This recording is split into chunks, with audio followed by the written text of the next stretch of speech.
देखिए हर खबर यहीं पर, सब्सक्राइब कीजिए TV9 भारतवर्ष। मैं इससे पूर्ण रूप से सहमत हूं, लेकिन सबसे पहले मैं सलाम करना चाहूँगा कर्नल आशुतोष शर्मा को, मेजर सूद को, हमारे दो जो बेचारे बहादुर जवान और एक जो SOG का इंस्पेक्टर शहीद हुआ है। उन्होंने अपनी कुर्बानी दी वहाँ जो होस्टेज सिविलियन फंसे थे उनको बचाने के लिए। टेररिस्ट को तो मार डाला उन्होंने और वो छोड़ते कहाँ हैं, लेकिन एक बेचारे जो उन्होंने सिविलियन बंदी बना रखे थे, जो टेररिस्ट ने वहां पे होस्टेज बना रखे थे, उनको छुड़ाने के लिए उन्होंने अपनी जान दी। नहीं तो बहुत जल्द ये खत्म किया जा सकता था तमाशा। मैं सिर्फ इतना कहना चाहूंगा कि हमारे सेना के चीफ साहब ने बहुत उपयुक्त भाषा में पाकिस्तान को संकेत दे दिया है कि भारत अब रक्षात्मक होकर लड़ने को तैयार नहीं।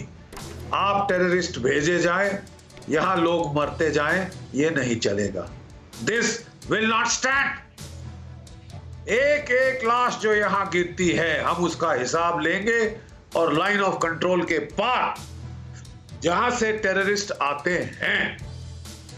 हमने उड़ी के बाद आपको एक ट्रेलर दिखाया, हमने बाला वो कोई 3-4 महीने शांति रही, फिर आपने पुलवामा का इंसिडेंट किया, हमने रिटेलिएट किया अपनी एयरफोर्स के साथ, कोई 1 साल शांति रही। फिर अब आप देख रहे हैं कि कोरोना का दौर चला हुआ है, सारे दुनिया के लोग बिजी हैं अपनी आबादी को बचाने के लिए।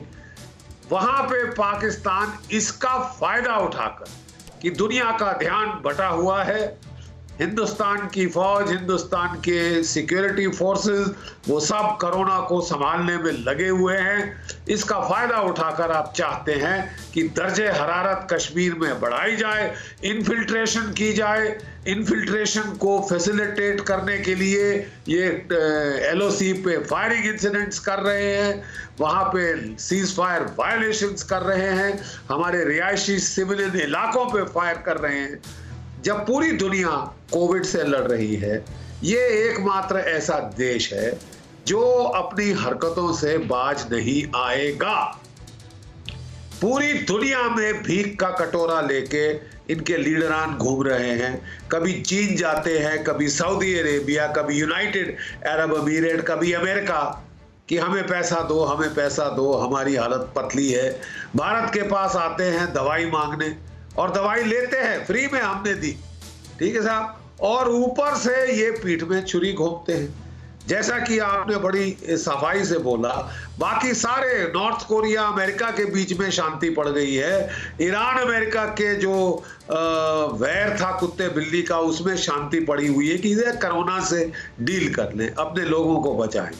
पाकिस्तान को कोई फिक्र नहीं है अपने लोगों की। कहीं से पॉइंट नोटेड। आपने जो पॉइंट रखा है, मैं पाकिस्तानी अपने जो मेहमान है उनको बड़ी देर तक होल्ड करके रखा हूं, उसके लिए माफी चाहूंगा। मैं आपके पास आ रहा हूं। विवेक काटजू जी मेरे साथ हैं, सीनियर डिप्लोमेट रह चुके हैं, फॉर्मर डिप्लोमेट रह चुके हैं। और काटजू साहब से मैं एक चीज जानना चाहूंगा। काटजू साहब, अगर मैं डिप्लोमेसी की बात करूं, अभी तक जो बात जो GD बख्शी साहब ने कही, GD बख्शी साहब ने सीधे तौर पर यह कहा कि पाकिस्तान जो है वो कोरोना के टाइम पर अपने आप मिसमैनेज कर रहा है चीज़ों को और यहां पर अटेंशन डाइवर्ट कर रहा है।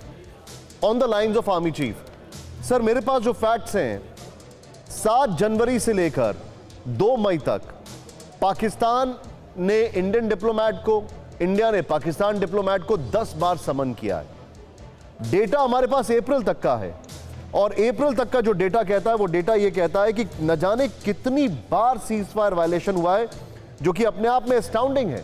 6 अप्रैल तक 1097 बार, 1200 टाइम्स के आसपास, 1200। अब मैं आपसे जानना चाहूंगा कि ये हो क्या रहा है, और ये मैं 1 जनवरी से बात कर रहा हूं, कोरोना प्रायोरिटी है या क्रॉस बॉर्डर टेररिज्म? अड़ी सोमवार से शुक्रवार शाम 6 बजे सिर्फ TV9 भारतवर्ष पर।